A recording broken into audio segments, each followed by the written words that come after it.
Innal hamdalillah nahmaduhu wa nasta'inuhu wa nastaghfiruh wa nu'minu bihi wa natawakkalu alayh wa na'udzu billahi min shururi anfusina wa sayyiati a'malina may yahdihillahu fala mudilla lahu wa may yudlil fala hadiya lahu ashhadu an la ilaha illallah wahdahu la syarika lah wa ashhadu anna muhammadan abduhu wa rasuluh la nabiyya ba'dah. Allahumma salli wa sallim wa barik ala sayyidina Muhammad وعلى آله وأصحابه ومن تبعهم بإحسان إلى يوم القيامة. أما بعد فقد قال الله تعالى في كتابه الكريم بعد أعوذ بالله من الشيطان الرجيم يا أيها الذين آمنوا اتقوا الله ولتنظر نفس ما قدمت لغد واتقوا الله إن الله خبير بما تعملون. وقال عليه الصلاة والسلام اتق الله حيثما كنت واتبع السيئة الحسنة تمحوها وخالق الناس بخلق حسن وكما قال رسول الله صلى الله عليه وسلم.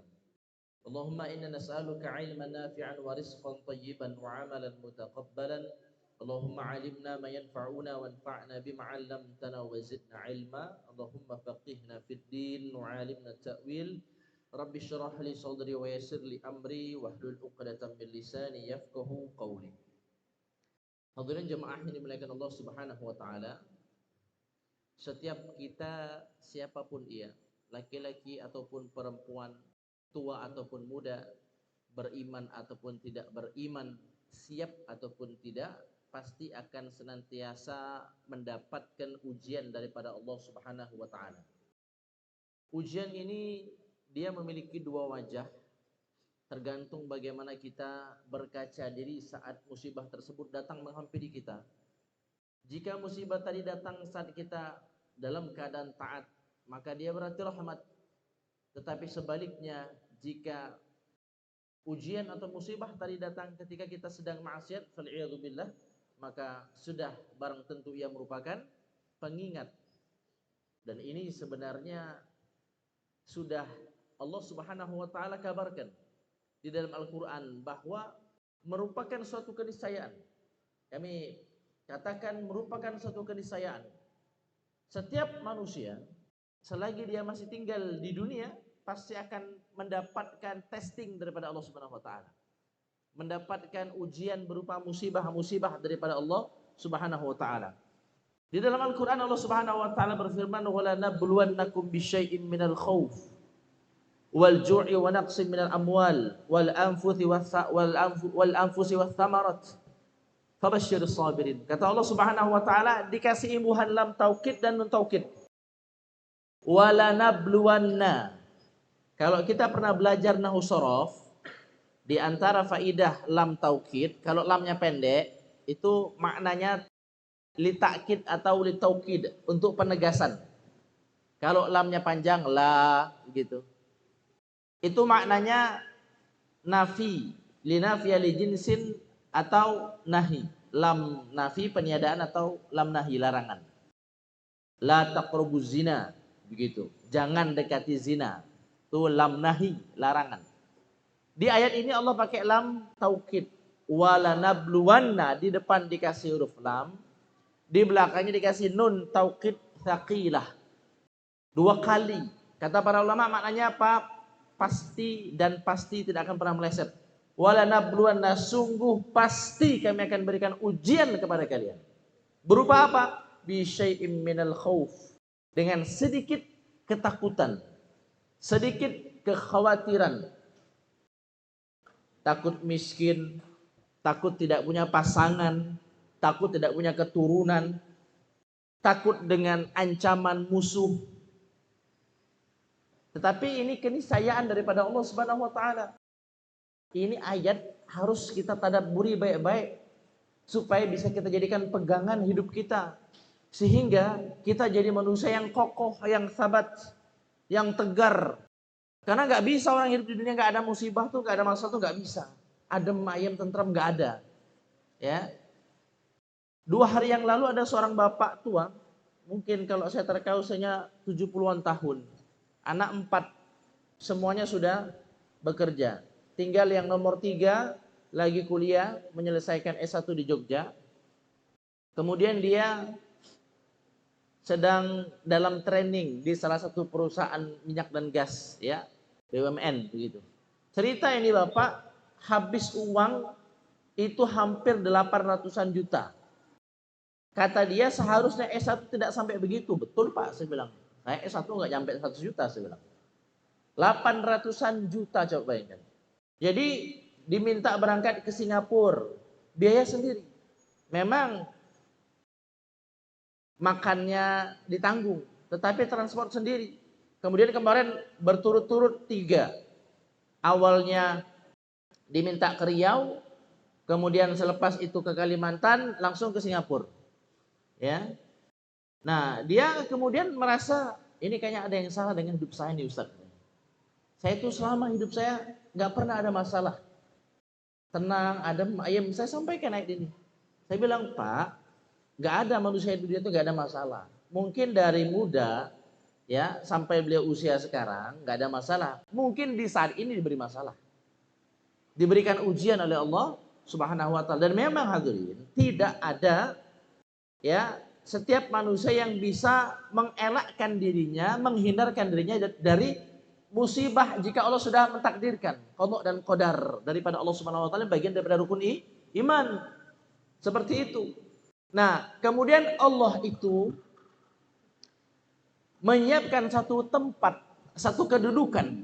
Allah Subhanahu wa taala menyiapkan satu kedudukan yang mana kedudukan tadi tidak bisa digapai hanya dengan amaliyah-amaliyah biasa. Salat ini kewajiban kita. Puasa apalagi, betul?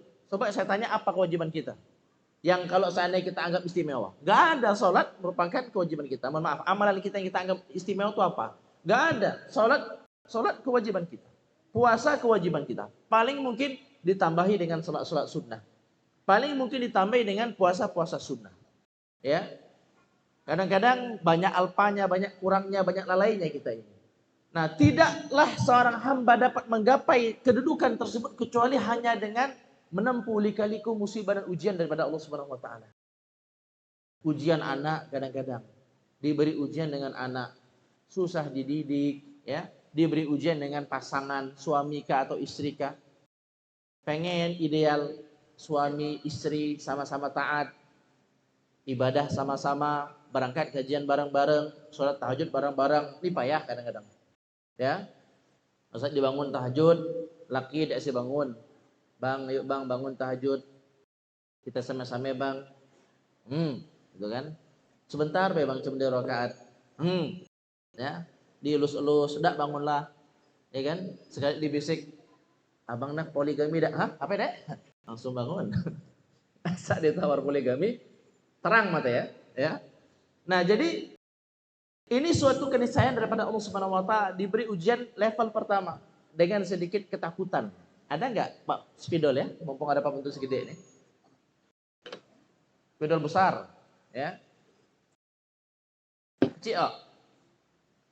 Baca dia dibikin besar. Coba punya Bang. Ku biasa bawa spidolnya, spidol besar tuh. Lupa beli tadi buru-buru. Soalnya asar kan agak belakang sekarang, 3:30 lewat kan Bang. Nah, oke. 1 kata Allah Subhanahu wa taala itu. Wala nabluwannakum bi syai'im 1 minal khauf, ya. Yang pertama apa? Khauf. Khauf itu apa? Ketakutan. Nah, 1 ya. Tadi sudah kita jelaskan. Wala nabluwannakum bi syai'im minal khauf wal ju', ya. Yang kedua, kelaparan, ya. Ya. Nah, walju, kelaparan. Ya. Diberikan ujian berupa kelaparan. Sulit untuk menafkahi keluarga. Begitu. Ini semua kita saksikan sekarang paling relevan dengan saudara-saudara muslim kita yang Allah Subhanahu wa taala berikan ujian berupa bencana kemanusiaan. Di Suriah, di Palestina, di Rohingya. Sedih rasanya Pak. Kalau ngelihat tuh, ya, makan ngantri, ada seorang anak pulang-pulang nggak dapat makanan kehabisan. Ya, tidur susah, lagi musim hujan sekarang lagi winter di sana. Tenda-tendanya banjir Pak. Nangis rasanya Pak. Ini saudara kita hadirin. Tapi lagi-lagi, kalau seandainya kita kembalikan kepada ayat ini, lapang hati kita insya Allah. Mungkin mereka yang lebih mulia dibandingkan kita. Kita hidup penuh kelalaian, dilalaikan dengan kenyamanan. Sementara mereka mungkin ditempa oleh Allah Subhanahu wa taala, dibuat supaya butuh sehingga terus mendekat kepada Allah Subhanahu wa taala. Kadang-kadang kan kelalaian itu kenyamanan itu melalaikan. Ya. Bisyai'in minal khauf wal ju', ya, dengan sedikit ketakutan, kekhawatiran, kemudian kelaparan. Ya, wa naqsim minal amwal. Yang ketiga, ya, kekurangan harta, ya.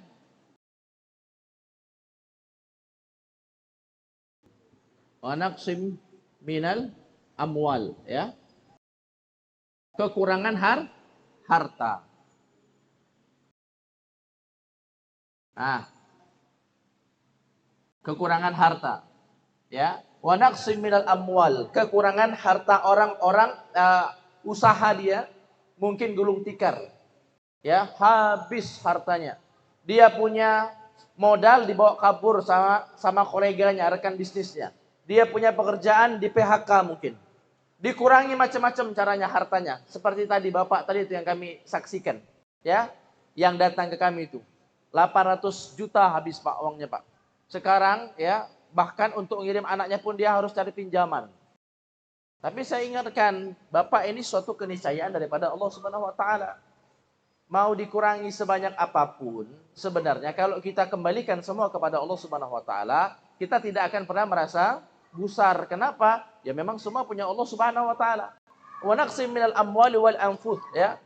Yang ketiga, yang keempat, kekurangan jiwa. Wa naqsim minal anfus. Nah.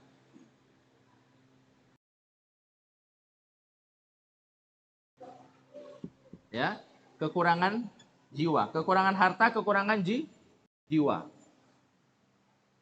Masih beda Bang? Tadi tidak Bang? Kekurangan jiwi. Nah, kalau kurang harta, mungkin kebakaran, ya, mungkin bencana alam. Ya tadi saya lihat video ada seorang bapak-bapak di Gaza itu di depan reruntuhan rumahnya. Dia bilang 40 tahun saya bekerja membangun rumah ini. Hanya dalam satu hantaman rudal saja dari jet tempur Zionis laknatullah alaihim habis. Boom, selesai. Kalau kita lihat bagaimana tsunami 2004, hanya dalam hitungan detik, jentikan jari, rata semua. Mungkin membangunnya puluhan tahun. Tetapi menghabiskannya Allah Subhanahu wa taala kalau Allah mau hanya dalam hitungan detik.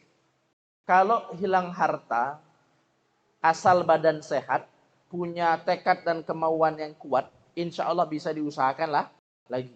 Tapi masalahnya ini yang nih, kekurangan jiwa. Wa naqsin minal amwali wal anfus, kekurangan jiwa. Orang yang kita cintai, orang yang kita sayangi, pasangan kita, orang tua kita, anak kita, kerabat kita, guru-guru kita, orang yang banyak berjasa dalam hidup kita, mengisi hari-hari kita dalam suka dan duka, kita saksikan di hadapan kita sendiri, ya, dicabut nyawanya oleh Allah Subhanahu wa taala. Terbujur kaku jasadnya, ya, berkalang tanah tubuhnya. Ini berat, sangat-sangat berat. Tapi kalau kita ingat ayat ini dan kita ingat pula kekasih kita Rasulullah SAW, mungkin rasa-rasanya nggak ada apa-apanya kita itu. Rasulullah itu masih kecil aja, bapaknya meninggal, Abdullah, ayahnya, ya. Kemudian ibunya meninggal, usia beliau 2 tahun, 2 tahun, bayangkan. Ya, dirawat oleh kakeknya meninggal. Ya, umur 7 tahun. Dirawat oleh pamannya pula meninggal. Satu persatu menyaksikan orang yang dicintai meninggal. Kekasih tercinta beliau, ya, ibunda kita Khadijatul Kubra radhiyallahu anha pun sama, wafat disaksikan oleh Rasulullah sallallahu alaihi wasallam. Semua anak beliau satu persatu disaksikan oleh beliau wafat. Kewafatannya disaksikan oleh Nabi Muhammad SAW. Anak laki-laki beliau, Ibrahim, Qasim, anak perempuan beliau. Yang sisa cuma satu saat beliau masih hidup, di masa hidup beliau maksudnya. Selebihnya beliau saksikan semua wafat. Bayangkan, ya. Kadang-kadang kalau seandainya kita kena musibah, ya, kena berbagai macam ujian daripada Allah Subhanahu wa taala, saya selalu begitu ya. Saya selalu berusaha mencari pembanding. Supaya apa? Seolah-olah musibah yang kita alami ini remeh-temeh, gak ada apa-apanya. Dihina orang, dicaci orang, saya kembalikan, oh Rasulullah, manusia paling mulia. Kurang mulia apa Rasulullah itu? Dimuliakan di langit dan di bumi. Dicaci orang enggak? Dimaki orang enggak? Iya. Dibilang penyihir, orang gila, dimusuhi orang. Rasulullah sama lebih mulia dibandingkan kita, pun masih dimusuhi. Ya, diusir orang. Rasulullah pun diusir. Ya. Jadi kalau begitu rasa-rasanya berkurang kesedihan hati. Betul enggak? Oh, berarti saya ini terlalu drama. Terlalu lebay. Nabi yang begitu mulia saja, ya, ujiannya lebih berat dibandingkan kita. Seperti itu. Kita ini belum ada apa-apanya. Jadi kalau seandainya kena musibah itu, supaya kita cepat move on, supaya kita bisa tegar, carilah pembanding. Lihat bagaimana Nabi, lihat bagaimana para sahabat Nabi SAW. Adakah ujian yang lebih mengerikan dibandingkan keluarga Ammar? Ya, ibunya Sumayyah mati di hadapan beliau. Mohon maaf, ditusuk dari kemaluan, meninggal. Saat perempuan yang pertama kali syahid di dalam Islam, disiksa bukan main. Ya, seperti itu. Kekurangan jiwa. Yang terakhir apa? Wathamarat, kekurangan buah-buahan. Tapi perhatikan di ujung ayat ini, Allah Subhanahu wa taala berikan kabar gembira. Kata Allah Subhanahu wa taala, "Fabashshiris shabirin." Berilah kabar gembira bagi mereka yang bersabar. Siapa mereka yang bersabar atas rentetan musibah yang Allah Subhanahu wa taala sudah sebutkan tadi? Alladzina idza asabathum musibah qalu inna lillahi wa inna ilaihi raji'un.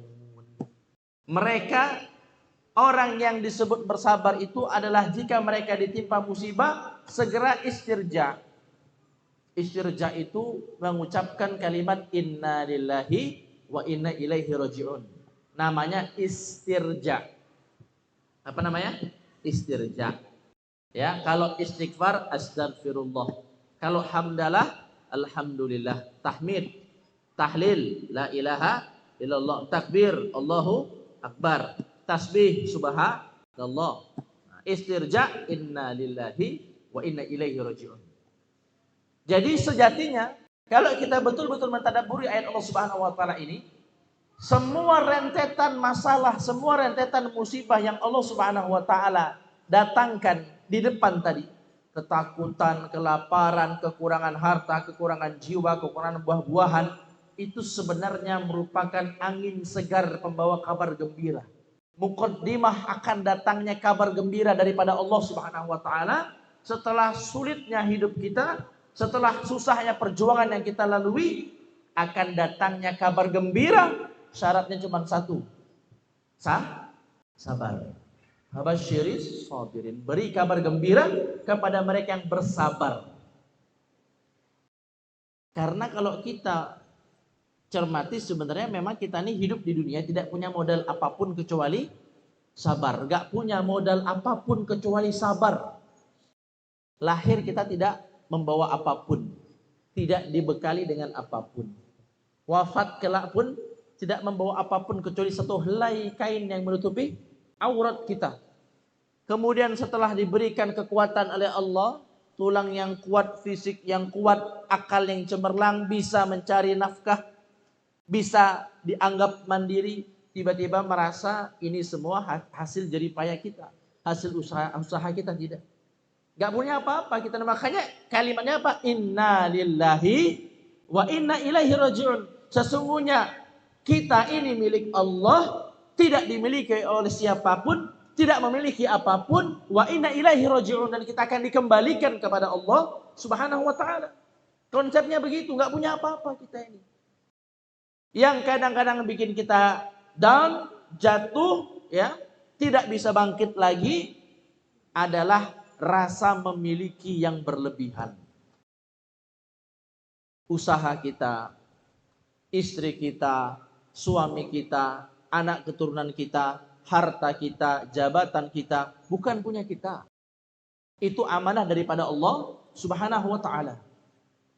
Bisa jadi itu testing daripada Allah Subhanahu wa ta'ala. Menguji apakah dia dapat membuat kita semakin dekat kepada Allah, kita jadikan dia sebagai jembatan akhirat kita, atau sebaliknya, malah membuat kita jauh daripada Allah Subhanahu wa ta'ala.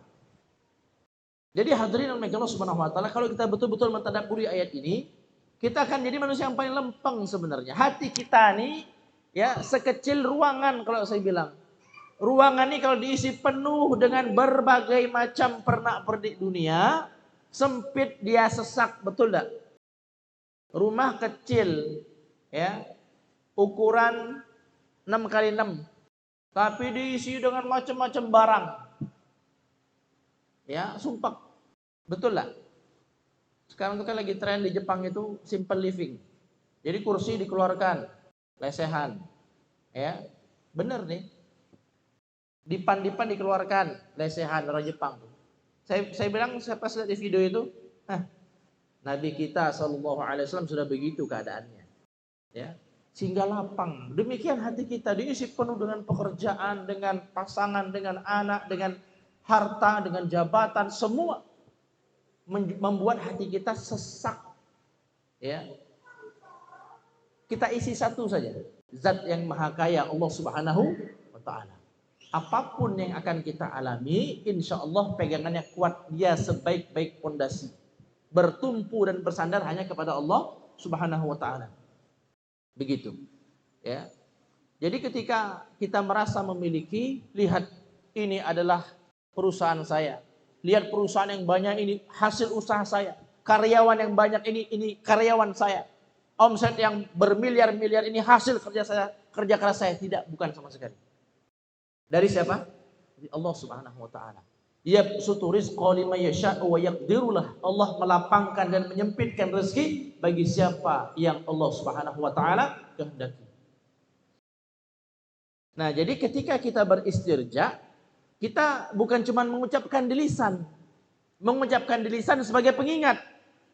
Sebagai pengingat kita bahwa musibah apapun itu, ya kita punya pegangan Allah Subhanahu wa ta'ala. Tapi lebih daripada itu, kita hendaknya mencamkan dalam hati kita, menancapkan di dalam hati kita makna daripada kalimat istirja ini. Kalimat inna lillahi wa inna ilaihi raji'un ini. Kita ini milik Allah, tidak dimiliki apapun, tidak dimiliki siapapun, tidak memiliki apapun, tidak memiliki siapapun. Wa inna ilaihi raji'un, dan akan dikembalikan kepada Allah Subhanahu wa ta'ala. Kapan waktunya, berapa nominalnya, siap ataupun tidak siap, terserah dia. Yang punya Allah. Ya. Kita ini kadang-kadang dengan tukang parkir itu sebenarnya 11-12. Kalau kita lihat tukang parkir tuh ya, banyak mobil, banyak motor, dia tidak pernah merasa ini punya saya. Ketika pemilik aslinya datang mau ambil, nggak pernah dia marah-marah, nangis-nangis, ngasal-ngasal di pasir. Jangan pergi, tidak pernah. Kenapa? Bukan punya dia. Punya orang, dia cuma dititipi. Loh, kita tuh sama. Tadi kami katakan siklus hidup kita, ya, tidak punya apa-apa kita itu. Datang ke dunia nggak punya apa-apa, nggak bawa apa-apa. Pulang kelak menghadap Allah pun nggak punya apa-apa, nggak bawa apa-apa, cuman selai kain yang menutupi aurat kita. Tiba-tiba diberikan amanah oleh Allah, merasa memiliki. Itulah yang membuat kita hancur sehancur-hancurnya. Penyakit yang merusak, ya, berlebihan dalam rasa memiliki. Milik Allah Subhanahu wa ta'ala. Semua milik Allah, semua dititipi oleh Allah Subhanahu wa ta'ala, semua diamanahkan oleh Allah Subhanahu wa ta'ala. Kalau sudah begitu keadaan hati kita, baru apa kata Allah Subhanahu wa ta'ala di ayat berikutnya? Ulaika alaihim salawatum mir rabbihim wa rahmah wa ulaika humul muhtadun. Mereka inilah, orang-orang seperti inilah yang jika ditimpa musibah, dia cepat-cepat kembali kepada Allah. Dia sandarkan, dia serahkan semuanya kepada Allah. Dia kembalikan semua kepada Allah. Maka mereka akan mendapatkan salawatum min rabbihim wa rahmah. Dapat salawat dari Rabbnya. Salawat dari Allah kepada hambanya, maknanya istighfar.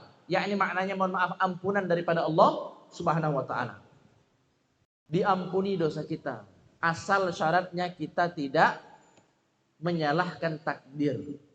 Kita sabar, kita tegar. Syaratnya itu saja. Kadang-kadang ada orang kena musibah, nangis-nangis, marah-marah, ngamuk-ngamuk. Ya. Entah keluarganya yang diambil Allah, entah hartanya diambil Allah. Tidak usah jauh-jauh lah diri dak orang. Coba motor kita, mobil kita disinggul orang, baret sikit. Wah, orang ya, pokoknya kita biasa lah pokoknya. Yo, benar mana motor ya? Ya. Tadi rasa memiliki. Ya, padahal cepat ataupun lambat dia akan jadi rongsokan. Mobil 10 tahun. 10 tahun tuh di Jepang, Korea, Eropa, lah dibuang orang. Di kita 15 tahun aja dipakai orang. Jakarta sekarang mobil di atas 3 tahun usia tidak boleh masuk Jakarta. Saya nggak tahu tapi realisasinya seperti apa. Kemarin muncul perda seperti itu. Ya, kalau sudah di atas 3 tahun usia kendaraan itu tidak boleh masuk Jakarta. Jadi harus mobil tahun muda semua. Ini salah satu siasat pemerintah Pemprov DKI untuk mengurai kemacetan seperti itu. Ya. Nah, jadi makna salawat daripada Allah kepada hambanya adalah istighfar. Ya. Salawatu min rabbihim wa rahmah, dapat rahmat daripada Allah Subhanahu wa taala. Mendapatkan cucuran rahmat daripada Allah Subhanahu wa taala, wa ulaika humul muhtadun, dan mereka inilah orang-orang yang diberikan petunjuk hidayah oleh Allah Subhanahu wa taala. Ya. Nah, itulah kenapa kawan-kawan semua yang dimuliakan Allah Subhanahu wa taala disunahkan ketika kita ditimpa musibah apapun sebenarnya mengucapkan istirja. Kita kan cuma saat sedang dengar kabar kematian kan? Enggak sebenarnya, ya. Nabi itu mati lampu pun istirja. Ya, kita sendal putus istirja, innalillahi, kasut putus. Minta ganti baru. Mana di duit? Mandi de cucuk ke paku.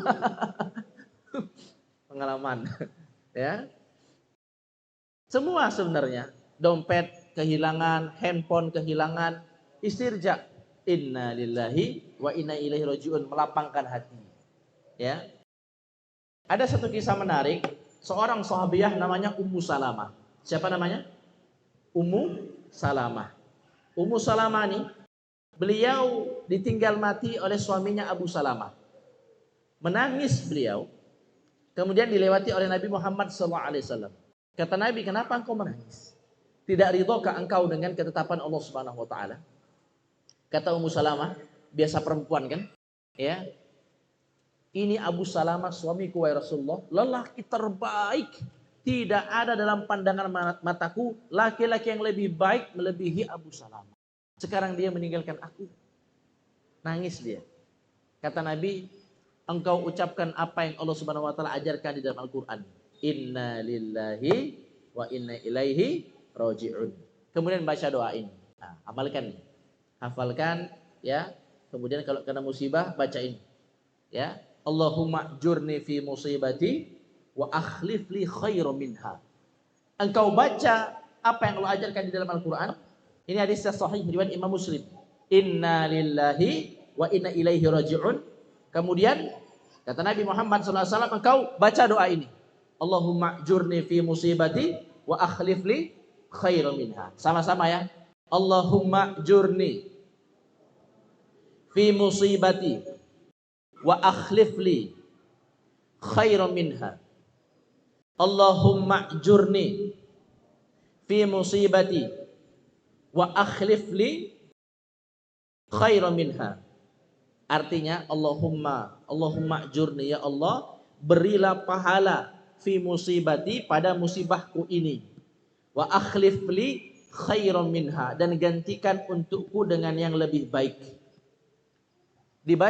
Dibaca doa ini oleh Ummu Salamah.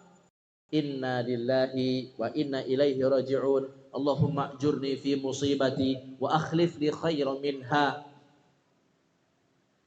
Betul apa yang Nabi SAW katakan.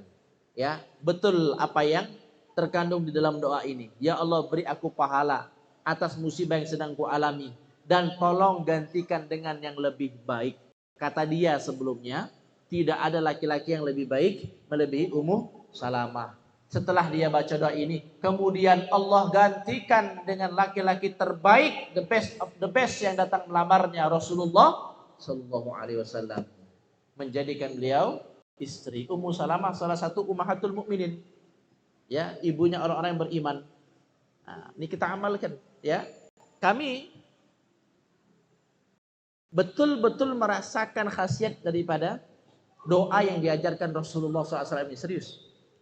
Ya, dulu ketika di pesantren, ya, di Magelang sana tempat kami belajar, biasanya setiap malam Jumat, begini kurang lebih, sore orang datang, ya, nanti ada pengajian, ada pembahasan kitab-kitab, datang tuh macam-macam dari Jawa, dari Semarang, dari Jogja, dari Temenggung, datang, ya.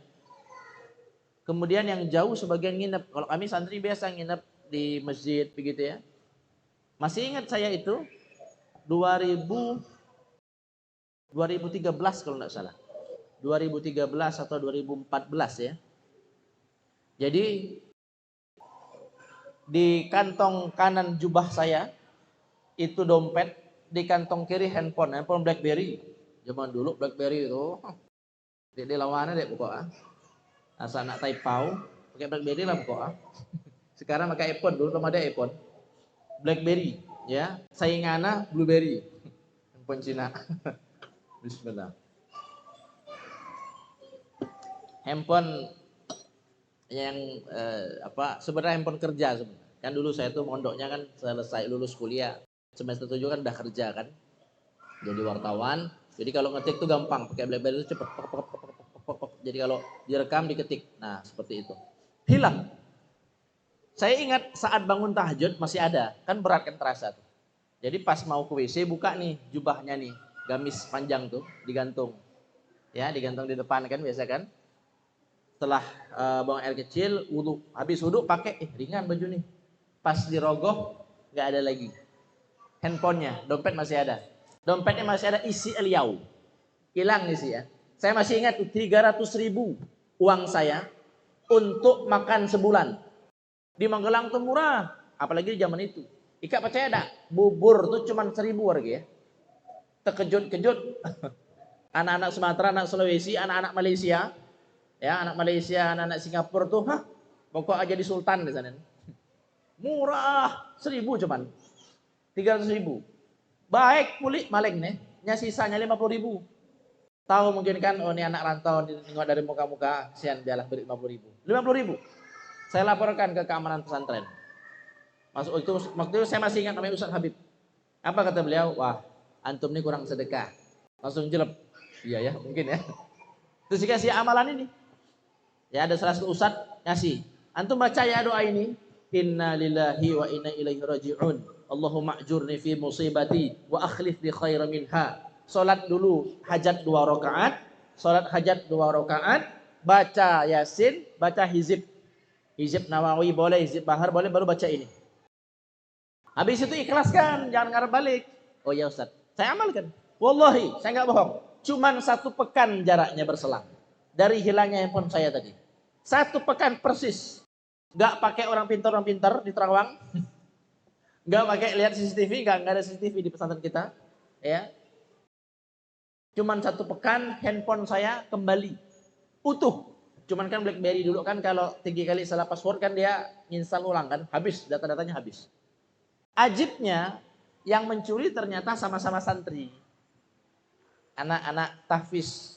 Kalau saya dulu kan belajarnya syariah, ngaji kitab fikih, usul fikih, kaidah fikih begitu, hadis ya, tafsir. Nah, anak kelas tahfiz yang mencuri. Orang timur, orang Flores. Ya. Saya ngiranya justru malah orang luar. Diambil jemaah mungkin kan, karena yang datang banyak, rupanya santri. Ternyata ini anak memang klepto. Gimana cerita bisa dapat? Ini hebatnya Allah Subhanahu wa taala. Jadi anak ini memang klepto. Ada satu momen ketika yang ia curi, anak ini mencuri dompet kakak kelasnya. Jadi kakak kelasnya nyari, ketemu di depan kamarnya, di tong sampah depan kamarnya. Kamar mereka. Jadi dompetku nih. Akhirnya diambil, diperiksa, oh memang betul. Dikumpulkan, semua penghuni kamar ini masuk semua. Dipanggil oleh keamanan pesantren, kumpulkan, diperiksa lokernya satu persatu. Dapatlah ketemu di loker anak ini, masya Allah ya. Jadi dompet-dompet yang mahal tuh, jam tangan, Quran bahkan, baju ya, baju-baju gamis yang mahal dari Saudi itu, Haramain, Anwar ya, Al-Sil. Memang klepto ini anak, termasuk handphone saya. Dipanggil, ini handphone antum bukan? Ah iya benar Ustaz. Seminggu cuman. Ajibnya handphone saya ini pada hari itu dikembalikan oleh kawannya ke dia. Seandainya masih di tangan kawannya, mungkin tidak kembali handphone saya. Mungkin pas digeledah lokernya nggak ada handphone saya. Jadi handphone ini sudah 3 hari di kawannya. Ketika dia mencuri handphone saya tadi, dia bilang ke kawannya, tolong nitip kok. Baru beli handphone ini BlackBerry. Tolong simpan, jaga. Di 3 hari di kawannya. Pas hari H, Allah tanamkan rasa takut ke hati kawannya tadi, dia bilang, ah antum lah yang pegang, dikembalikan ke kawannya. Saya takut ketahuan ustadz, nanti dihukum. Kan nggak boleh di pesantren bawa handphone kan? Kembalikan. Kalau seandainya masih di kawannya, mungkin handphone saya tidak balik. Dikembalikan, cuman 1 pekan, wallahi. Uang lah liau menduit di belanja kayaknya tadi mungkin kan? Jangan ditanya. Doa ini masya Allah ajib ya. Benar, serius antum amalkan ya. Nih ya. Kita tulis ya biar antum ini ya.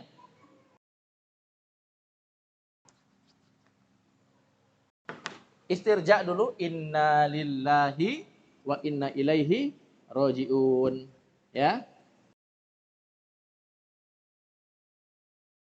Inna lillahi wa inna ilaihi. Dah ketengok kecil lah. Video lah kecil bu. Inna ilaihi roji'un. Di nanti bisa pulang kajian nanti dicatat atau di foto lah. Sekarang kan Bayu kan video ada, bisa dilihat. Inna lillahi wa inna ilaihi roji'un, baru Allahumma ya. Allahumma jurni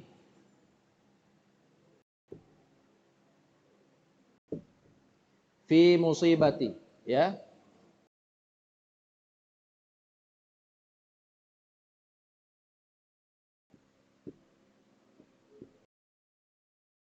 Wa akhlif li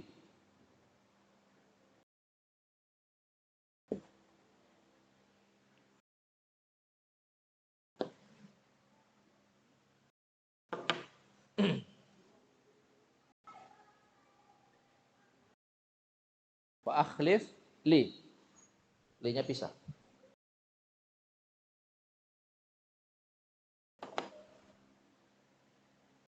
Wa akhlif li.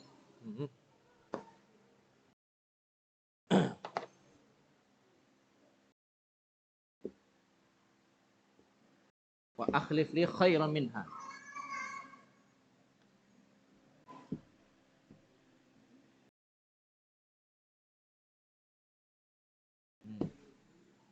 Oke. Okay. Inna lillahi wa inna ilaihi raji'un. Allahumma jurni fi musibati wa akhlif li khairan minha. Ya. Oke. Okay. Kasih harokat enggak? Kasihlah. Inna lillahi wa inna ilaihi raji'un ya.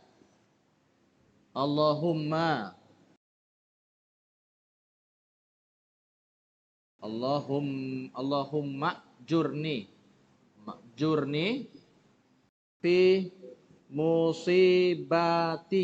wa akhlif li khairan minha.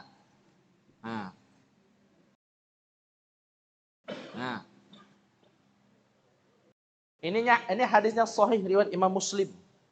Ya. Allahumma jurni fi musibati wa akhlif li khairan minha. Diganti insyaallah. Ya. Kalau tidak dikembalikan, diganti dengan yang lebih baik oleh Allah Subhanahu wa taala. Seperti itu. Tamam? Ini jika musibah yang kita alami tadi dalam keadaan kita sedang taat. Bisa jadi dia merupakan penguji keimanan, bisa jadi dia merupakan sarana dinaikkannya derajat, bisa jadi dia bentuk kasih Allah kepada kita. Karena kata Rasulullah SAW itu, "Idza ahabballahu qauman ibtalahum." Allah itu jika mencintai suatu kaum, Allah akan menguji mereka. Diberi ujian oleh Allah Subhanahu wa taala. Jadi ketika musibah datang kepada kita, sekali lagi kami katakan, tergantung bagaimana kita berkaca diri. Kalau musibah tadi datang kita sedang taat, berarti dia adalah rahmat daripada Allah Subhanahu wa taala. Segera amalkan ini. Ya. Segera amalkan doa ini. Salat hajat 2 rakaat, datang mengadu minta ampunan kepada Allah Subhanahu wa taala, baca doa ini mengharapkan pahala, mengharapkan ampunan dan ganti daripada musibah yang kita alami. Yang jadi persoalan ketika musibah tersebut datang dalam keadaan kita sedang lalai, dalam keadaan kita sedang maksiat, wal'iyadzubillah, maka seperti yang tadi kita katakan, berarti dia pengingat. Apakah bentuknya azab, hukuman, tapi sebenarnya dia merupakan pengingat dari Allah supaya kita kembali ke jalan Allah. Mungkin sudah jauh kita melenceng, Allah ingin kita kembali. Kadang-kadang Allah beri musibah kita saat kita sedang lalai, itu sinyalemen kerinduan daripada Allah Subhanahu wa taala. Allah rindu mendengar rintihan tangis kita di sepertiga malam, mengadukan lemahnya daya dan upaya kita, ketidakmampuan diri kita, kelemahan upaya kita. Cuman kebanyakan kita tidak menangkap sinyalemen itu. Hanya fokus pada masalah, tidak fokus pada janji Allah Subhanahu wa taala. Akhirnya galau. Tapi kalau dia faham, ini sebenarnya sinyalemen daripada Allah, diusik hati kita supaya kita kembali kepada Allah Subhanahu wa taala. Sudah lama kita tinggalkan dia. Sudah jauh kita lalai. Seperti itu. Sehingga kalau seandainya diberikan musibah pun dalam keadaan kita lalai, dalam keadaan kita maksiat, itu pun kami katakan masih bentuk kasih sayang Allah kepada kita. Zaharul fasadu fil barri wal bahri bima kasabat aydin nas. Kata Allah Subhanahu wa taala, telah nampak kerusakan di darat dan di lautan sebab ulah perbuatan manusia, dosa manusia. Apa tujuannya? Liyudhiqa ba'dalladzi amilu.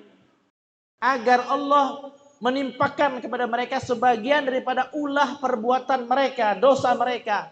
Apa yang Allah harapkan daripada itu? La'allahum yarji'un. Agar mereka kembali lagi kepada Allah Subhanahu wa taala. Sayang masih Allah sama kita. Ya. Nah, sehingga yang harus kita lakukan sebenarnya berbenah diri segera. Ya, segera muhasabah. Mungkin Allah berikan musibah tadi sebab apa? Sebab dosa kita.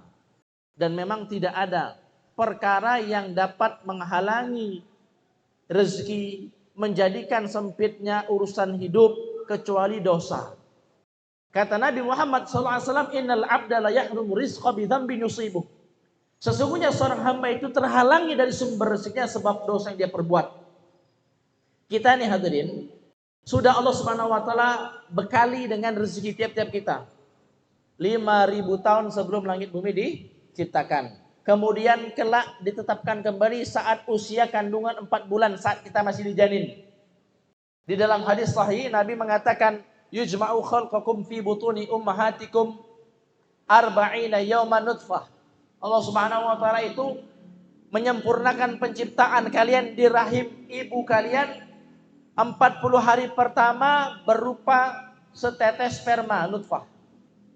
Thumma mithla dzalika mudghah. Kemudian 40 hari kedua segumpal darah. Thumma mithla dzalika 'alaqah. 40 hari ketiga segumpal daging. 40 hari pertama setetes sperma, 40 hari kedua segumpal darah, 40 hari ketiga segumpal daging. 4 kali 3 berapa? 12. 120 hari total semuanya. Berapa bulan itu? 4 bulan. 1 bulan 30 hari. 140 hari itu 4 bulan. Baru kata Allah setelah fisiknya dibentuk oleh Allah Subhanahu wa taala, itulah kata para ulama, selagi masih di rahim, di kandungan, doalah yang baik-baik. Baik terkait dengan kalau tentang kebaikan akhlak, iman, itu pasti orang tua pasti akan doakan itu. Tentang fisik, boleh, ya Allah mancungkan hidung anakku. Ya Allah buat matanya biru misalnya kan. Buat kulitnya putih, tapi nak ingat-ingat. Menpa anang ngelung lah orang curiga lah. Ya, benar nih boleh. Ya, Syekh Maimun Zubair menjelaskan begitu. Kenapa? Allah bilang di Al-Quran, huwallazi ya yusawwirukum fi arhami kaifa yasha. Dialah Allah yang yusawwir, membentuk penciptaan fisik kalian di rahim ibu kalian kaifa yasha, sekehendak Dia. Jadi kalau pengen Allah sempurnakan fisiknya, ya Allah, buat kulitnya bersih, cerah, hidungnya mancung, ya, buat rambutnya lurus atau keriting ikal seperti Rasulullah, boleh. Jangan malu minta sama Allah Subhanahu wa taala. Sudah sampai usia 4 bulan tadi baru ya diutus malaikat. Diutus malaikat apa tujuannya? Wa yunfakhu fihi ruh, ditiupkan ruh ke dalam jasadnya. Setelah ditiupkan ruh ke dalam jasadnya, baru wabikat bi 4 perkara. Mencatat wabikat bi rizqihi, mencatat rezekinya. Wa amalihi, amalnya. Ya. Kemudian wa ajalihi, ajalnya. Yang keempat apa? Kemudian amsaqiyun au sa'idun, apakah ini orang termasuk orang yang beruntung atau orang yang celaka? 4. Saat masih di rahim. Sudah Allah bekali kita dengan rezeki kita. Cuman kadang-kadang kenapa kok ada orang kerjanya sama, kadang-kadang rezekinya beda. Sama-sama kerja keras tapi beda hasilnya. Bisa jadi tadi, ya. Salah satu sebabnya terhalangi sebab maksiat. Innal abda la yahrumu rizqa bidzambin yusibuh. Seorang hamba itu terhalangi dari sumber rezekinya. Jadi setiap kita sudah ada rezeki dibekali oleh Allah, tetapi terhalang gara-gara apa? Dosa yang kita perbuat. Kalau kami sering analogikan, ibarat kata seseorang dia sudah gali sumur bor. Dia sudah pasang mesinnya ketemu, sumber airnya ketemu. Dia pasang mesinnya, dia pasang pipanya, dia pasang kerannya, pas dibuka airnya mampet, tidak keluar. Keluar pun kecil, kotor. Usut punya usut, setelah diperiksa ternyata pipanya tersumbat lumpur. Bagaimana caranya? Buat lubang baru? Bukan. Bersihkan lumpurnya, bersihkan pipanya. Setelah bersih, dibuka, ngocor deras air tadi. Bersih bahkan dari sebelumnya. Demikian gambaran rezeki kita. Salurannya terhalangi karena apa? Mungkin karena dosa yang kita perbuat. Maksiat yang kita lakukan, sengaja ataupun tidak sengaja, tahu ataupun tidak. Ya, besar ataupun kecil, sembunyi-sembunyi ataupun terang-terangan. Maka bersihkan dulu penyumbatnya. Minta ampun kepada Allah Subhanahu wa taala. Bahkan sakit, ya. Mohon maaf nih, bisa jadi lambat diberi pasangan, lambat diberi keturunan. Wallahu a'lam. Mungkin dosa yang belum kita insafi, belum kita mintakan ampunan, belum taubat, belum istighfar. Tidak pernah dia datang kepada Allah Subhanahu wa taala. Jadi kata Ali bin Abi Thalib, beliau mengatakan, "Ma nazalal bala illa bidzambin." Tidaklah turun bala kecuali sebab dosa. Apakah pada diri kita atau pada masyarakat secara umum, kecuali sebabnya dosa. Wa ma yarfa'uhu illa bitaubat, dan tidak ada yang dapat mengangkatnya kembali kecuali taubat, minta ampun kepada Allah Subhanahu wa taala. Dengan bertaubat minta ampun kepada Allah Subhanahu wa taala. Di Quran itu tegas, jelas Allah mengatakan ma asaba bi musibatin fa bima kasabat aydikum. Musibah apapun yang menimpa kalian, sebabnya adalah ulah perbuatan kalian sendiri, dosa kalian sendiri. Kadang-kadang zalim kepada pasangan, zalim kepada anak, kadang-kadang zalim kepada rekan kerja. Betul ini, ya. Na'udzubillah. Jadi kita harus membreakdown dulu. Kalau punya masalah, harus di breakdown dulu. Saya, ya, ini sering saya ceritakan. dan saya tidak akan pernah bosan menceritakannya karena ini bagus diambil ibrah pelajaran untuk kita. Jadi di tempat saya tinggal lama dulu, di komplek perumahan tempat saya tinggal lama dulu itu, tetangga saya ini kerja di bank dia. Kerja di bank. Tahulah arahnya kemana kan? Ya.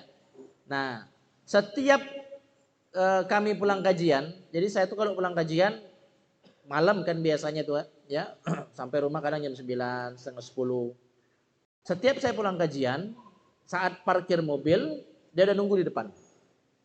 Pas mau masuk dicegat, Ustadz saya mau ngobrol sebentar boleh ya, izin ya, mohon maaf nih ganggu Ustadz. Oke, sehari, 2 hari, saya dengar keluh kesahnya. Kenapa Ustadz ya, kok hidup saya ini gak tenang. Saya punya istri itu marah terus, berkelahi terus di rumah. Kemudian saya punya usaha 3, bangkrut semua, modalnya besar Ustadz. Gak kecil, bangkrut semua. Saya dengar aja.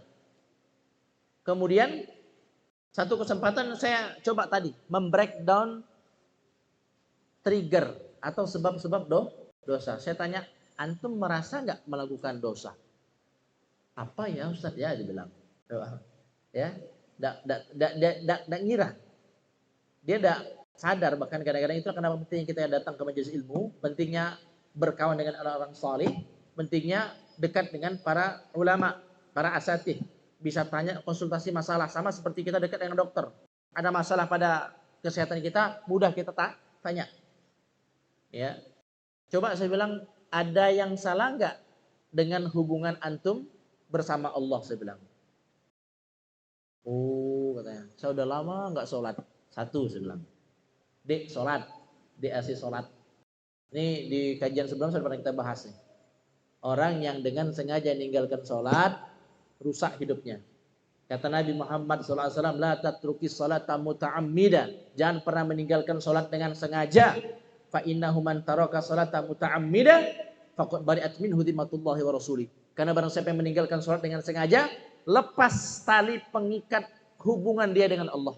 Lepas tali penjamin kemudahan hidup dia, rezeki dia dari Allah Subhanahu wa taala. 1 saya bilang. Masih ada enggak mungkin hubungan dengan manusia? Dengan orang tua mungkin saya bilang. Ini lama berkelahi Pak kami Ustaz katanya. 2 saya bilang. Ini benar nih, kisah nyata nih. 2 saya bilang. Terus saya bilang, modal usaha antum saya bilang. Dari mana? Minjem ke bank lah Ustaz, biasalah orang kan pengusaha-pengusaha ini nak modal besar. Apa nak mancing kan nak dapat apa ikan besar, umpan harus besar. Di mana ada penyedia uang cash dalam jumlah besar dari bank. Karena tidak paham riba. Tidak paham riba. Dan ini banyak dialami oleh kita kaum muslimin. Bukan minjem Ustaz, kodek maleng, kodek ngerampok, dia tidak tahu riba itu dosa yang lebih kejam daripada itu semua. Imam Malik pernah ditanya, dosa apa yang paling besar? Zina, syirik. Tunggu, kasih saya waktu beberapa hari. Saya coba cari, kata beliau. Beberapa hari kemudian beliau datang. Kata beliau, saya tidak temukan di Al-Quran dosa yang lebih besar di antara dosa-dosa besar. Syirik dosa besar, jelas. Membunuh dosa besar, zina dosa besar. Tidak ada tetapi yang lebih besar dibandingkan riba. Kenapa? Karena tidak ada yang sampai diumumkan perang oleh Allah Subhanahu wa taala. Ya ayyuhalladzina amanu taqullaha wa daru ma baqiya minar riba in kuntum mu'minin. Wahai orang beriman kepada Allah Subhanahu wa taala, bertakwa kalian kepada Allah dan tinggalkan sisa-sisa riba. Sisanya saja tidak boleh. In kuntum mu'minin, kalau kalian beriman kepada Allah Subhanahu wa taala. Fa illam taf'alu, kalau tidak kalian lakukan, bandel, masih mau bersinggungan dengan riba, dengan akad-akad riba, fa'dzanu biharbi minallahi wa rasulih. Umumkan perang dari Allah dan Rasulnya. Coba kita nih nantang perang Allah dan Rasul. Nak perang ke Cina lagi, ketar-ketir lagi kita nih. Ya. Perang sama Allah Subhanahu wa taala. Baru sebenarnya duduk perbaiki satu persatu, saya bilang. Wallahi ini saya lihat betul-betul perubahannya. Jadi sudah mulai jaga sholat. Bahkan sekarang tuh ya, jos itu kalau sholat azan tuh lebih dulu dia. Saya kan biasa sholat qobliyah ba'diyah itu di rumah. Kalau saya lagi di masjid ya, saya tuh kebanyakan sholatnya di pesantren sama santri. Ya. Nah, kalau lagi di rumah, sholat di masjid, itu kadang-kadang udah duluan datang dia. Soft depan, kita kadang masbuk datang. Ya. Luar biasa. Berubah penampilannya. Sudah senang pakai gamis, sudah mulai pelihara janggut. Serius ini. Ya. Kemudian ada satu momen dia datang. Ya, Ustadz, alhamdulillah. Lah, ku amalkan semualah. Ku sekarang lah coba jaga sholat. Alhamdulillah sekarang nih azan tuh langsung tidur, sengantuk apa gitu langsung berangkat. Seperti ada dorongan. Tuh orang kalau udah tobatan nasuha itu, ya, diperbaiki hidupnya oleh Allah. Illa man taba, kecuali yang bertobat, wa amana, memperbaiki keimanannya, wa amila amalan salihah, melakukan amal salih, faulaika yubaddillahu sayyiatihim hasanah. Mereka inilah orang-orang yang Allah akan ganti keburukan-keburukan hidup mereka dan kebaikan. Ya. Cuman macam mana Ustaz? Kunenek lah. Mungkin dia melihat istri saya ya. Istri kami kan pakai cadar begitu. Kunek macam kayak gini, macam kayak istri Ustaz tuh katanya. Entah apa, tak katanya, ku ingin nengok tapi asa ku padi dek pakai cadar, pakai ni kopo, merajuk marah Ustaz. Lala bang kataku, pelan-pelan. Jangan ngejos kataku. Santai bini lah berjilbab lah syukur. Bini tak berjilbab sebelum bang. Berjilbab pelan-pelan kan. Caranya bagaimana bang? Jangan berikan baju-baju yang syar'i, jilbab panjang, baju-baju yang bagus. Nikop yang bagus, saya bilang. Tidak apa-apa nikop butterfly dulu, tidak jadi masalah ya. Jangan langsung jos nikop yang tutup tuh, jangan saya bilang. Ya. Nah, pelan-pelan sambil antum share kajian-kajian tentang menutup aurat dengan sempurna, saya bilang, tentang hukum nikop dan semisalnya. Itu lama-lama nanti kan. Kalau antum langsung suruh memang macam itu jadi ya saya bilang. Pelan-pelan saya bilang. Berapa pekan kemudian datang lagi. Ustaz alhamdulillah biniku nak surang katanya pakai nikop. Ku terkejut katanya. Ku nangis sujud syukur. Ya. Nah, kedua, terakhir tinggal ku bilang 2 kok sisa. Pak Adi Parelom lah, Ustaz alhamdulillah. Kula minta maaf ke pakku, kula minta maaf ke makku. Jadi ceritanya semenjak ayahnya nikah lagi. Nah, meninggal ibunya, nikah lagi. Tidak bagus hubungan kayak mak tiria, biasalah nih kan. Tidak bagus hubungan kayak mak tiri, ngerembet lah kayak pak. Pak kan ngelon bini pasti kan. Ngerembet. Nah dari situ minta maaf. Sudah saya minta ridho, alhamdulillah. Terakhir saya bilang, yang paling besar saya bilang, riba tadi selesaikan. Dia jual rumahnya. Betul, dia jual mobilnya. Sekarang ya, dia resign, dia bilang saya mau resign Ustaz dari bank, cuman kalau di bank nih kan, kalau berhenti dari bank kan kena denda ya. Kalau belum habis kontrak kan kena denda. Sisa sebulan lagi nih Ustaz, tidak apa-apa aku bilang, bismillah. Selesaikan 1 bulan, habis itu keluar. Mudah-mudahan mobil cepat laku, rumah cepat laku. Laku. Nah, kalau antum lewat Jalan Tampuk Pinangpura, dekat sekitar Darul Mahabbah itu, di depan sebelum Darul Mahabbah itu, sebelah kanan. Nah, ada orang jualan seblak ramai ya. Tulahnya. Sekarang dia jualan seblak ramai, ngontrak tuh. Ngontrak sambil dipakai untuk tidur pas jualan seblak. Ganti aku ngolok, agak nyaman gawe di bang apa berjual seblak atau ketawa-ketawanya. Saya bilang, ya, tadi dosa. Obatnya apa? Penawarnya apa? Taubat, minta ampun kepada Allah Subhanahu wa taala. Nabi saja sallallahu alaihi wasallam yang sudah dijamin kemaksumannya, bersih daripada dosa, itu masih beristighfar kepada Allah Subhanahu wa taala. Kita tahu apa doa keluar WC? Gufronaka. Artinya itu apa? Ampuni aku. Istighfar, taubat, minta ampun, gufronaka. Kenapa kata para ulama? Karena Nabi tidak pernah kosong dari zikir, cuman karena di WC tidak boleh zikir, akhirnya beliau tidak zikir. Merasa lalai, keluar WC minta ampun kepada Allah. Coba sampai begitu. Kita nih kanukana lalai ya. Akeh ke handphone dibandingkan ke mushaf Al-Quran. Lisan kadang-kadang keluh dan kering daripada tasbih, tahmid, tahlil, tidak pernah zikir, tidak pernah baca Quran, ya. Dosa pun kadang-kadang ya Allah. Maka kami katakan ya, dalam hadis yang diriwayatkan oleh Abdullah bin Umar, beliau mengatakan kunna na'udu ala Rasulillah sallallahu alaihi wasallam fi majlisin wahid. Kami pernah menghitung Istighfarnya Nabi itu di satu majelis berapa kali? 70 kali. Redaksinya astagfirullah, pendek. 70 kali, ya. Bukan, mohon maaf. Redaksinya begini, Allahumma gfirli wa tub alayya innaka antat tawwabur rahim. 170 kali. Ini hapus, Sok. Nih, hapus, Sok. Dia dicatat kan ke jenenge. Nah, saya kasih 3 redaksi hadis mengenai istighfar.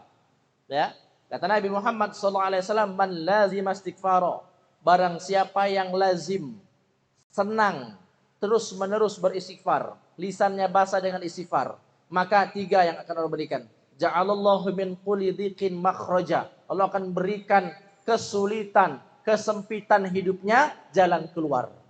Diberi solusi sesulit apapun, sepelik apapun dengan istighfar. Yang kedua, wa min kulli hammin faraja, setiap kesedihan hati, kegalauan, kegundahan, faraja, dilapangkan hatinya, dibahagiakan oleh Allah. Yang ketiga, wa razaqahullahu min haitsu la yahtasib, dan Allah beri dia rezeki dari jalan yang tidak disangka-sangka. Istighfar.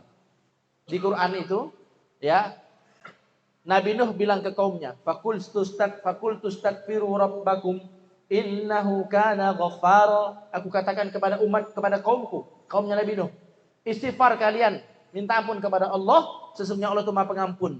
Kalau sudah taubat minta ampun kepada Allah, Allah akan berikan kebaikan-kebaikan. Apa dia? Yursilis sama'a alaikum midrara. Allah akan kirim awan yang mengandung hujan. Wa yumditkum bi amwali wa banin, dan Allah akan membuat kalian kaya dengan menumbuhkan banyak harta dan tumbuh-tumbuhan serta anak keturunan. Ya. Jadi Imam Hasan Al-Basri ini salah satu ulama tabi'in, muridnya Ali bin Abi Thalib, didatangi oleh orang yang berbeda. Orang yang pertama datang ngadu, wahai Imam, saya ini dari kampung yang sedang dilanda kemarau panjang, tidak kunjung turun hujan. Tolong berikan nasihat kepada kami, istighfar. Ulang. Datang lagi, wahai Imam, saya ini dengan istri saya sudah lama menikah, tapi tidak kunjung dikaruniai anak. Apa nasihat untuk kami? Istighfar. Bayangkan. Datang lagi orang yang ketiga, wahai Imam, perkebunan kami semuanya gagal panen. Ya. Apa nasihat darimu? Istighfar. Kata muridnya, di ilmu lain, istighfar orang beda, masalah berbeda, solusinya cuma istighfar. Apa kata Imam Hasan Al-Basri? Tidakkah kalian mendengar apa yang Allah katakan di dalam Al-Quran? Fakul tustaghfiru rabbakum innahu kana ghaffara yursili sama alaikum midrara. Dia akan kirim awan yang mengandung hujan. Satu masalah yang datang tadi, kemarau. Ya. Wa yumditkum bi amwali wa banin. Kalau hujan sudah turun, tumbuh-tumbuhan, ya, maka makanan banyak, bisa dijual, bisa dimanfaatkan, bisa dipanen. Kalau gizinya banyak, sehat karena makanannya bagus-bagus, ya, maka lebih mudah untuk hamil.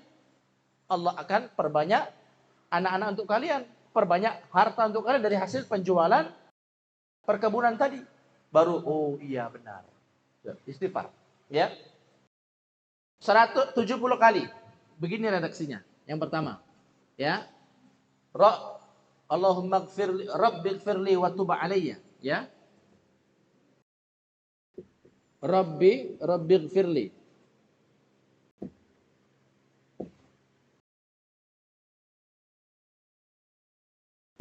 Rabbighfirli wa tub alayya.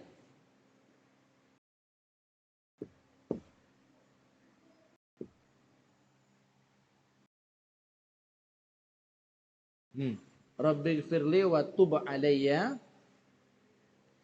innaka antat tawwabur rahim.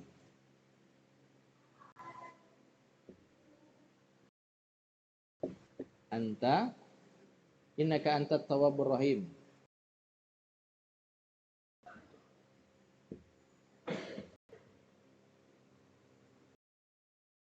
Ya. Ini dibaca 70 kali. 70 kali. Rabbighfirli wa tub alayya innaka anta tawwabur rahim. Sebanyak 70 kali. Ini Rasulullah maksum, sudah diampuni dosanya lalu dunia akan datang. Masih beristighfar, taubat, minta ampun kepada Allah sehari 70 kali. Redaksi yang kedua, ya. Nah, ini Nabi dan para sahabat lagi berkendara. Jadi lagi di perjalanan, Nabi istighfar dengan keras. Astagfirullah, astagfirullah, astagfirullah. Sahabat ngikut. Astagfirullah, astagfirullah. Kata Nabi teruskan sampai 100 kali. Pendek ya? Mudah nih, tapi 100 kali. Ya. Astagfirullah.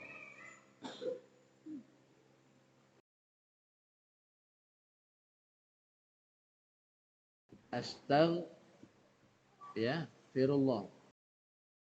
Nah, berapa kali? 100 kali. Pendek. Astagfirullah, astagfirullah. Nah, ada yang ketiga agak ringan, cuman 3 kali. Ada seorang Arab Badui mendatangi Nabi Muhammad SAW. Jadi ini orang Arab Badui. Orang Arab Badui itu dia kalau ada sesuatu dia kayak heboh lah begitu ya. Dia datang menghadap Nabi bilang, wah dzunubah, alangkah banyaknya dosaku wahai Rasulullah. Alangkah banyak dosaku. Kata Nabi, duduk. Kata Nabi, katakan, Allahumma maghfiratuka awsa'u min dzunubi wa rahmatuka arja'inni min amali. Dibaca oleh laki-laki tadi. Allahumma maghfiratuka awsa'u min dzunubi wa rahmatuka arja'inni min amali. Kata Nabi, ulangi. Allahumma maghfiratuka awsa'u min dzunubi wa rahmatuka arja'inni min amali. Ulangi sampai 3 kali. Sudah dibaca 3 kali, kata Nabi, qum, bangunlah engkau. Laqad ghafarallahu laka. Allah telah ampunkan dosamu. 3 kali. Sama-sama ya. Allahumma maghfiratuka awsa'u min dzunubi wa rahmatuka arja'indi min amali. Allahumma maghfiratuka awsa'u min dzunubi wa rahmatuka arja'indi min amali. Boleh sah? Yang ketiga. Nah.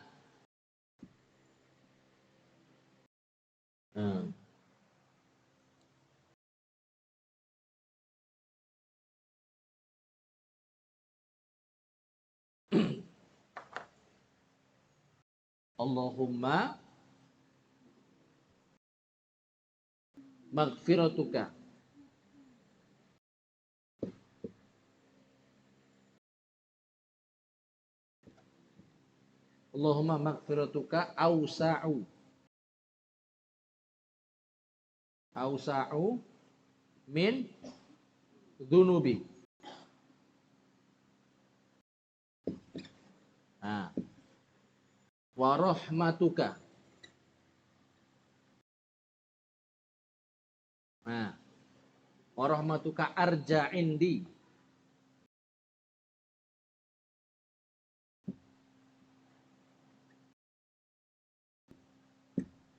min amali. Nah, oke. Allahumma maghfiratuka awsa'u min dzunubi wa rahmatuka arja'indi min amali. Ya. Tuh, 3 kali, cukup 3 kali. Nah, ini tadi 100 kali. Baca, jadikan doa. Kalau dosa diampuni Allah, ringan hidup. Hati bahagia, urusanmu mudah, rezeki lancar. Ya. Nah, itu tadi. Jadi taubat itu kata Imam Nawawi syaratnya 3. Kalau pengen hidup mudah, gampang, tadi taubat syaratnya, ya. Bukan cuma dengan istighfar.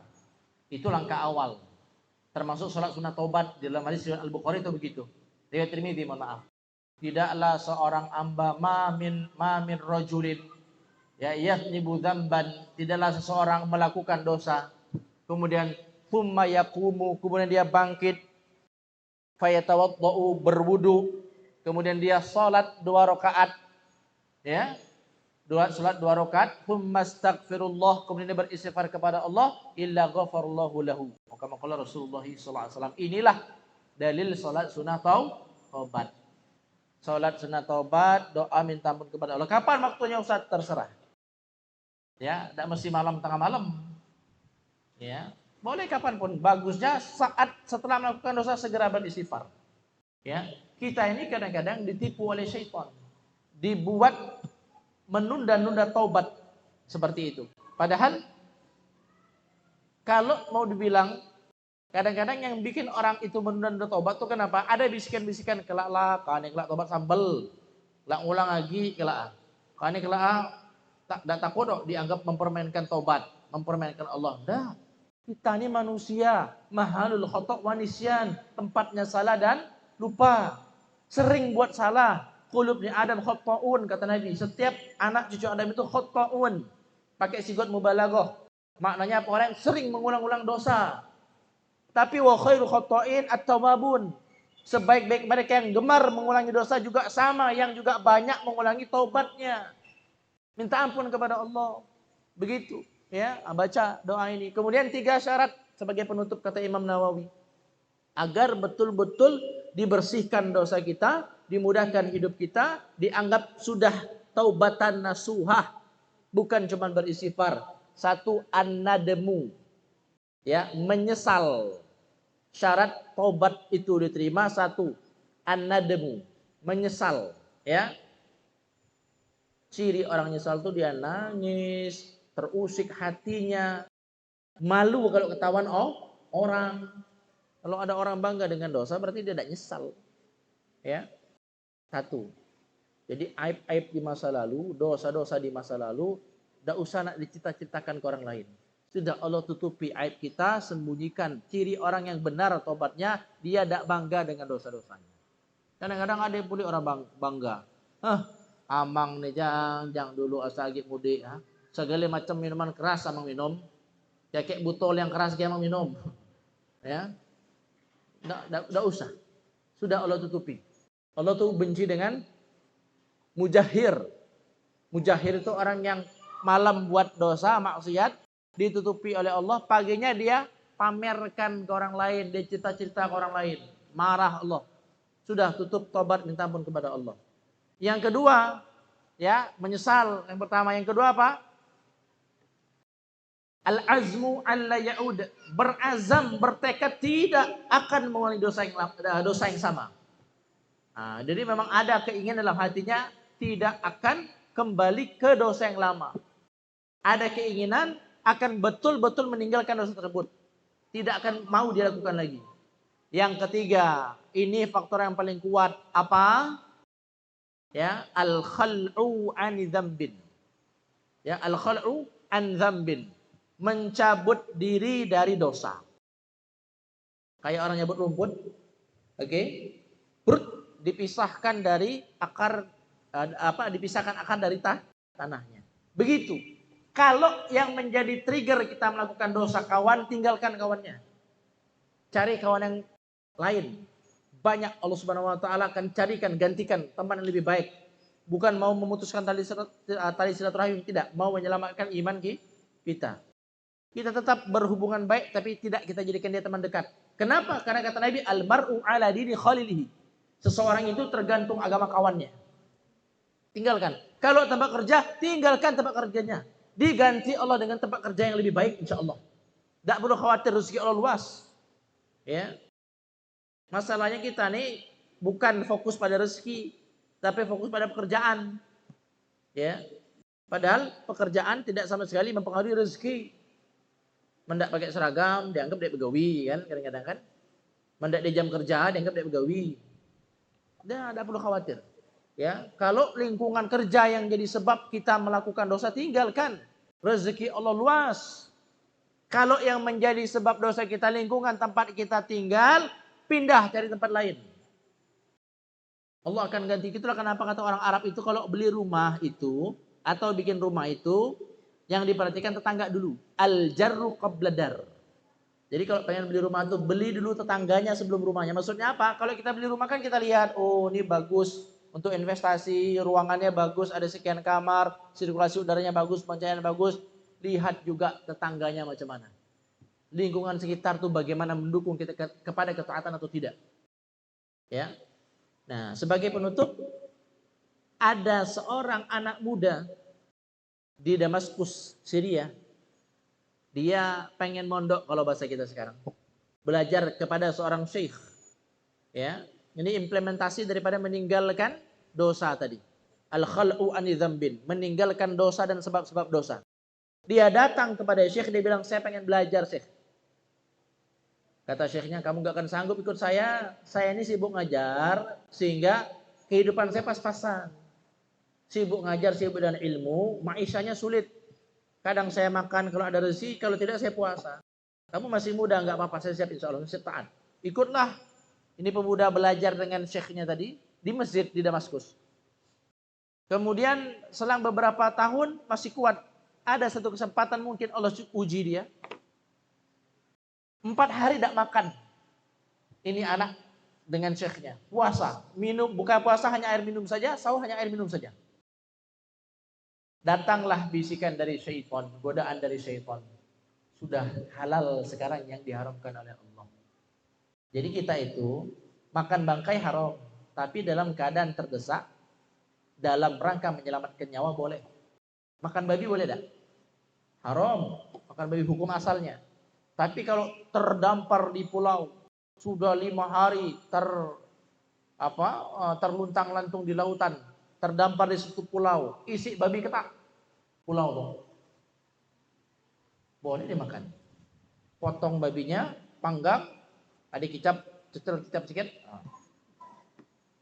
Tapi hanya boleh untuk saddur mungkin, menegakkan tulang punggung. Maksudnya apa? Mengembalikan kekuatan. Habis itu sisa, waduh sayang, nyaman rupanya daging babi ini. Jadi ya tinggalkan. Tinggalkan. Oke?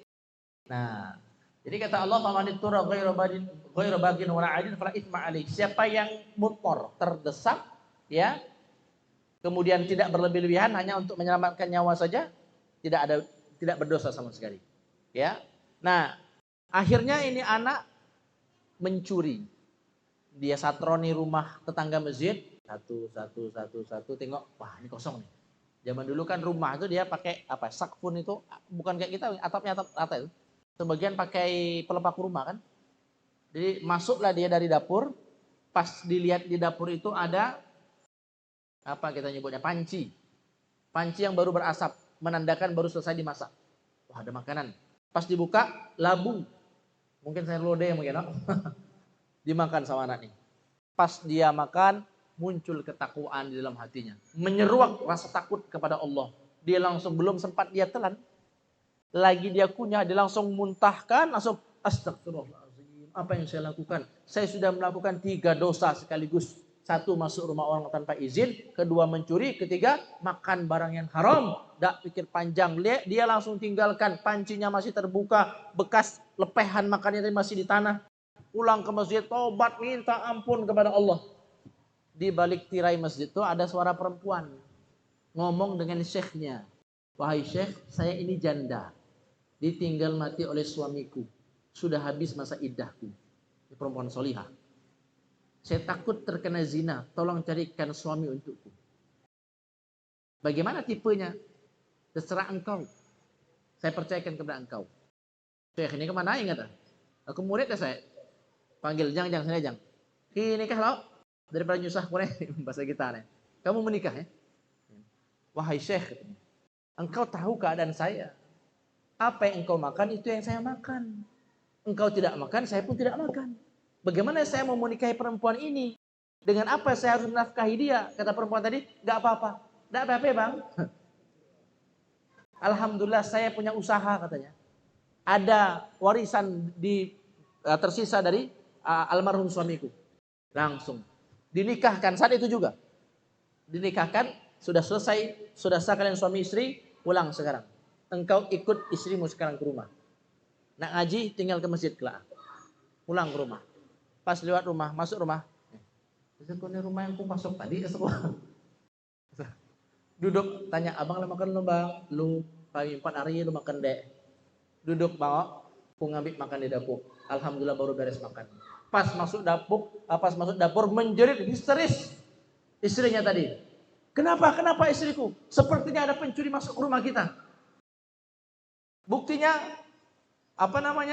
panci ini tadi tertutup sekarang terbuka, terus ada bekas sisa makanan terjatuh. Kata laki, kau mulai masuk tadi ya. Bahasa kita tadi. Aku yang tadi masuk, wahai suami istriku. Bini ya, dia langsung perempuan solih. Dia dengar dulu penjelasan suaminya. Kami 4 hari tidak makan. Saya sudah tidak kuat lagi menahan lapar. Memang dalam fikih itu boleh untuk mempertahankan nyawa. Tetapi ketika saya masukkan makanan ini, muncul rasa takutku kepada Allah. Saya takut jadi daging.